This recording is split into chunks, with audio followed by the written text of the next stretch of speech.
இனி வருகின்ற நாட்கள் அனைத்தும் நல்ல நாளாக மாறட்டும். இன்னைக்கான வீடியோவில் நம்ம எதை பற்றி பார்க்க போகிறோன்னா, ஒவ்வொரு கோவிலும் ஒவ்வொரு விதமான வழிபாட்டுக்கும் பரிகாரத்துக்கும் ரொம்பவே சிறப்புங்க. அந்த வகையில் பார்த்தீங்கன்னா, திருமண வாழ்க்கையில் ரொம்ப முக்கியமான ஒரு விஷயம் என்னென்னா குழந்தை பாக்கியம்.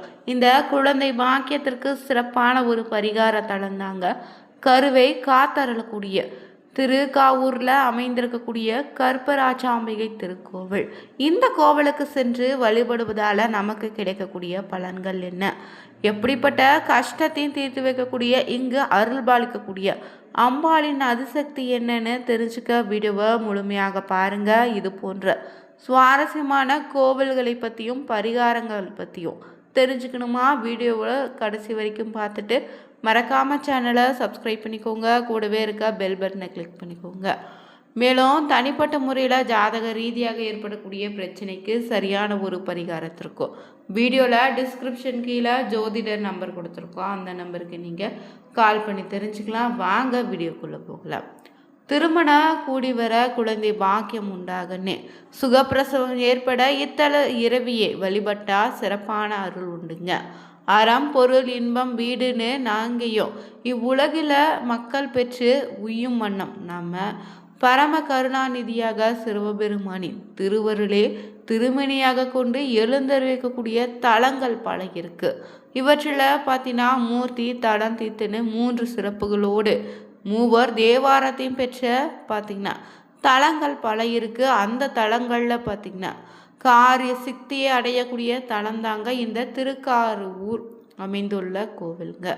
இதெல்லாம் பார்த்திங்கன்னா நம்ம நாட்டில் ரொம்பவே சிறப்பில் முதலிடம் பெற்று இருக்குது. 275 தேவார தலங்களில் இதுவும் ஒன்று. சோழ நாட்டில் தஞ்சாவூர் மாவட்டத்தில் பார்த்திங்கன்னா பாப்பநாசத்துக்கு தெற்கே 6 கிலோமீட்டர் தொலைவில் கும்பகோணத்தில் இருந்து பார்த்திங்கன்னா 20 கிலோமீட்டர் தொலைவில் இந்த ஒரு ஆலயம் அமைந்திருக்கு. இந்த ஆலயத்தினுடைய சிறப்பு பார்த்திங்கன்னா படைப்பு கடவுளாக இருக்கக்கூடிய பிரம்மன் தன்னுடைய தொழிலின் காரணமாக ஆணவம் கொள்ள அதனால் அந்த தொழிலை கை கூடாமல் போயிடுச்சு. பிரம்மன் இங்கு வந்து தென்மேற்கு மூலையில் தான் பெயரால் ஒரு தீர்த்தத்தை நிறுவி நீராடி முல்லை வனநாத பெருமானே பூஜிக்க மீண்டும் தன்னுடைய படைப்பு தொழிலை வைகரை ஆற்றில் பெற்றார். அது மட்டும் இல்லை, இங்கு தான் ஸ்வர்ணகாரகன்னு சொல்லக்கூடிய வைஷ்யன் தான் செய்த தீவினையின் காரணமாக பொய்யுறு அடைந்து கற்கியர்னு முனிவரிடம் புகழ் அடைந்தான். அவரும் இக்கருக்காவூருக்கு வந்து திருவாதிரை நன்னாள் அழைத்து பிரம்ம தீர்த்தத்தில் நீராட செய்யவே அவனுடைய பொய்யுறு நீங்கி பெருமாளை வழிபட்டிருக்கான். முனிவரும் முல்லை கொடியின் கீழ் இருந்த பெருமாளுக்கு கோயில் ஒன்று அமைத்தார்.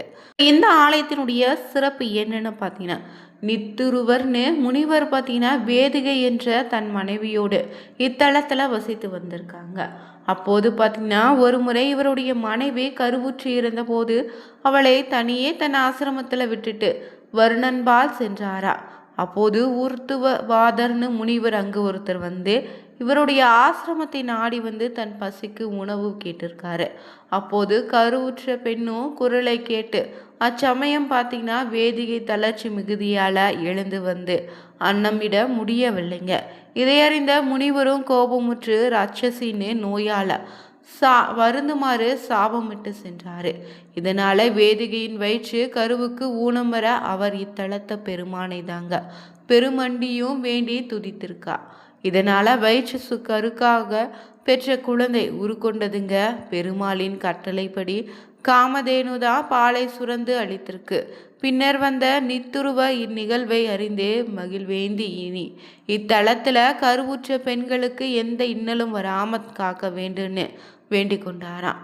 அப்படி இங்கு வசிக்கக்கூடிய கருவுற்ற பெண்களும் வெளியூரிலிருந்து வண்ணம் இங்குள்ள பெருமாளையே பெருமண்டியும் வேண்டி நிற்கும் பெண்களுக்கு வேதனை இல்லாம நலமாக குழந்தை பிறக்குதுங்க.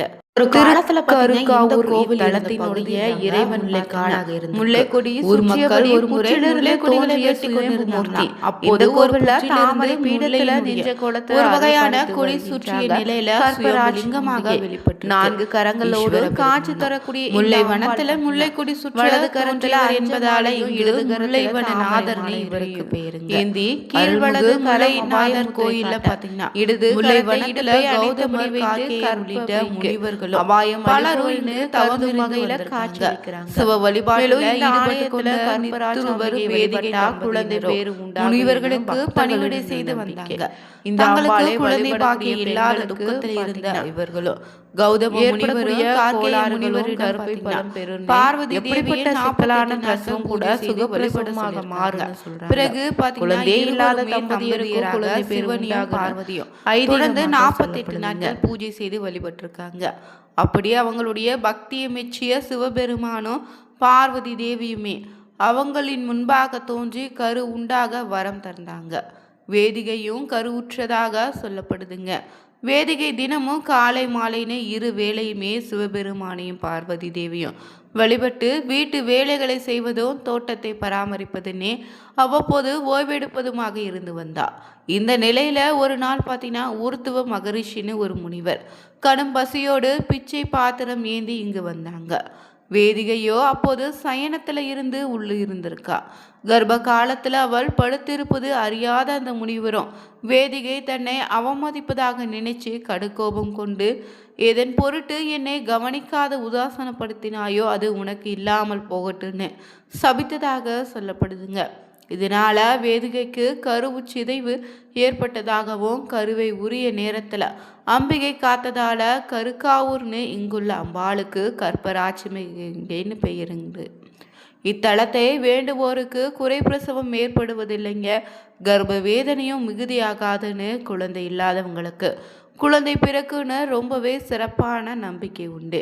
எங்குள்ள கற்பராட்சாம்பிகை வேண்டி அம்பாளின் திருவடியில தூய்மையான நெய்யால் அபிஷேகம் செய்து அதனை உண்டு வந்தா குழந்தை பிறக்குன்னு நம்பிக்கை. மேலும் இந்த கோவில்ல பிரதான பிரார்த்தனை படி மெழுகுதல் தாங்க. தள்ளி போகும் திருமணம், குழந்தை பேரு, பூப்படைவதில் இருக்கக்கூடிய பிரச்சனை, கர்ப்பகால பிரச்சனைகள்னு இங்கு வந்து அம்பிகையினுடைய சன்னதியினுடைய நுழைவாயில் பகுதியில் சிறிது கையால் மெழுகி கோலமிட்டு அம்பிகையை பிரார்த்தனை செய்து கொண்டா விரைவில் பிரச்சனை தீர்ந்து நல்ல வழி பிறக்குன்னு சொல்கிறாங்க. குழந்தை பேரு இல்லாத தம்பதியருக்கு அம்பிகையின் திருப்பாதத்தில் வச்சு மந்திரித்து பார்த்தீங்கன்னா கொடுக்கக்கூடிய நெய்யை வீட்டுக்கு எடுத்து சென்று 48 நாட்கள் கணவன் மனைவி சாப்பிட்டு வர எந்த பிரச்சனையும் இல்லாமல் கரு உருவாகுன்னு நம்பப்படுதுங்க. இங்குள்ள அம்பியை வேண்டிக் கொண்டு குழந்தை பிறந்ததும் குழந்தை எடுத்து வந்து தங்க தொட்டில போட்டு பக்தர்கள் பிரார்த்தனையை நிறைவேற்றிருப்பாங்க. தமிழ்நாட்டிலேயே தங்க தொட்டில் வழிபாடு ஆரம்பிக்கப்பட்டது இந்த கோவிலில் தான் சொல்லப்படுது. இங்கு துலாபரம் உள்ளிட்ட பல்வேறு பிரார்த்தனைகளும் பக்தர்கள் நிறைவேற்றி தருவாங்க. அது மட்டும் இல்லை, இத்தலம் முழுவதுமே முல்லை காடாக இருந்ததால தான் தல விருட்சமாக முல்லையே இருக்கு. கோவிலை சுற்றி இருக்கக்கூடிய நந்தவனத்தில் ஏராளமான முல்லை கொடி பறந்து இருக்கும்.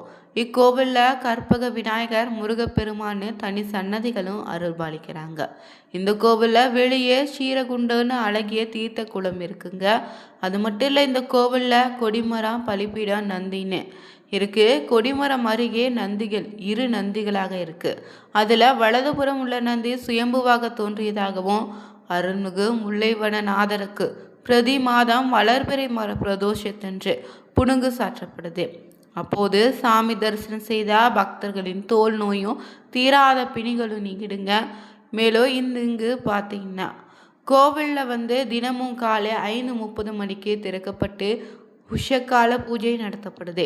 இதனை தொடர்ந்து காலை 8:30 மணிக்கு காலசாத்தி பூஜையும் மதியம் 12:30 மணி அளவில் உச்சிக்கால பூஜையும் நடத்தப்படுதுங்க. இதனை தொடர்ந்து நடை அடைக்கக்கூடிய நேரத்தில் மீண்டும் மாலை 5 மணிக்கு நடை திறக்கப்படக்கூடிய மாலை 5:30 மணி அளவில் சாயரட்சி பூஜை நடத்தப்படுது.